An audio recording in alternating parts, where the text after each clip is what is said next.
Hello दोस्तों, अगर आपको इतिहास पे बने शोज देखना पसंद है तो रिसेंटली एक वेब सीरीज आई है सोनी लिव पे जिसका नाम है the making of a nation. इस हिस्टोरिकल ड्रामा वेब सीरीज का नाम सुनने के बाद अगर आपको लग रहा होगा कि ये कोई इंग्लिश शो है तो ऐसा नहीं है। ये एक हिंदी शो है जो कि भारत में हुए एक पेनफुल इंसिडेंट के बारे में बताता है। जलियांवाला बाग ये भारत की हिस्ट्री का एक बहुत ही काला दिन था, उसी पे ये शो बेस्ड है।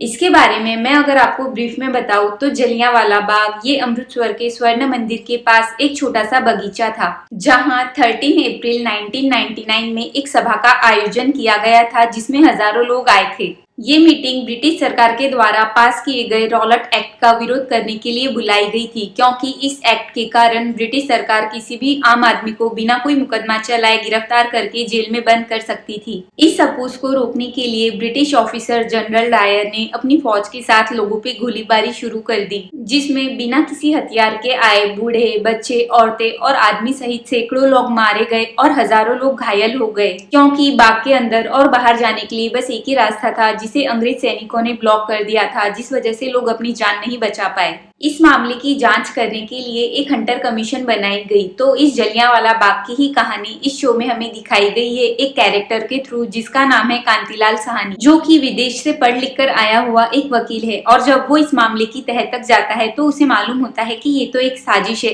ये कोई अचानक हुआ हादसा नहीं, तो ये प्री प्लान मर्डर ही है। जनरल डायर तो बस एक कठपुतली था, लेकिन इसके पीछे मास्टरमाइंड कोई और है। अब ये कौन है, अगर आप ये जानना चाहते हैं तो आपको ये शो देखना पड़ेगा सोनी लिव पे। इस वेब सीरीज के कुल 6 एपिसोड है 40-50 मिनट के आसपास। जब आप ये सीरीज देखना शुरू करते हो तो इसमें आपको काफी सारे इमोशनल मोमेंट्स देखने मिलेंगे, जहां इस नरसंहार में किसी ने अपने माता पिता, भाई बहन और बच्चों को खोया है। और वहीं जब गुलामी का टाइम था तब कितना ज्यादा अत्याचार लोगों पे होता था, ये देख के आपको दुख होता है। चाहे इतिहास हम बचपन से पढ़ते आ रहे हो, लेकिन ऐसी बहुत सारी बातें हैं जो कि हमसे छुपाई गई है। और जब ऐसे शोज आते हैं तो हमें काफी सारी बैक स्टोरी जानने का मौका मिलता है। हालांकि जब बॉलीवुड की तरफ से ऐसे शोज आते हैं तो ये डर रहता है कि वो प्रोपोगेंडा करेगा, लेकिन ये मेकर्स के हाथ में है कि वो कितने अच्छे तरीके से अनबायस्ड होकर फैक्ट को एज इट इज प्रेजेंट करते हैं। एक्टर्स ने अपनी एक्टिंग से शो में जान तो डाली है, साथ में यहाँ 90s का टाइम पीरियड दिखाया गया है तो सेट भी उसी तरीके से डिजाइन किया गया है जो कि उस एरा की वाइब देता है। इसमें कुछ मोनोलॉग्स भी है जो कि सुनने में बहुत ही ज्यादा थॉटफुल लगते हैं। हालांकि इसमें आपको काफी खामियां भी देखने मिलेंगी कि स्क्रीन प्ले अनइवन है, जिस वजह से शो का रन टाइम थोड़ा ज्यादा लगता है। वहीं बीजीएम भी ओके ओके लगता है, वो उतने अच्छे से इमोशंस डेवलप नहीं करता, जिस वजह से आप कहीं कहीं पे कनेक्ट नहीं हो पाते। बट फिर भी ये एक डिसेंट वॉच शो है जो कि हमने देखना चाहिए, क्योंकि ये हमें हमारी हिस्ट्री से रूबरू कराता है। वैसे केसरी 2 की स्टोरी भी जलियांवाला बाग पे ही होने वाली है, इसलिए ये शो उनके मेकर्स के लिए तो एक झटका है।